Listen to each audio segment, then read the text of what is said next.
പിണറായി വിജയൻ കേരളത്തിൻ്റെ വെറുമൊരു മുഖ്യമന്ത്രി മാത്രമല്ല, ശരിക്കും കഴിഞ്ഞ 28 വർഷങ്ങളായിട്ട് കേരളം ഭരിച്ചുകൊണ്ടിരിക്കുന്ന കേരളത്തിൻ്റെ രാജാവാണ് പിണറായി വിജയൻ. ഈ 28 വർഷം എന്ന് പറയുന്നത് സത്യത്തിൽ പല മുഖ്യമന്ത്രിമാരും മാറി മാറി വന്നിട്ടുണ്ടാവാം.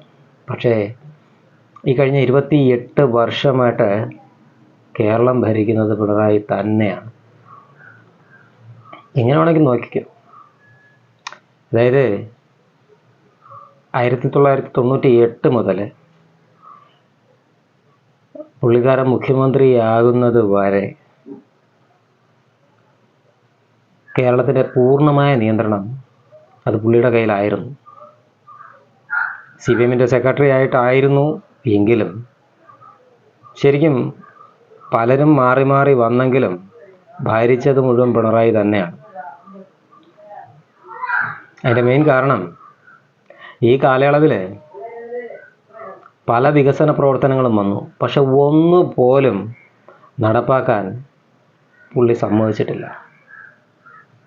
കാരണം പുള്ളി ഭരണത്തിൽ ഇരിക്കുമ്പോൾ മാത്രമേ ഇവിടെ എന്ത് നടത്താവൂ എന്ന് അയാൾക്കൊരു തീരുമാനം ഉണ്ടായിരുന്നു.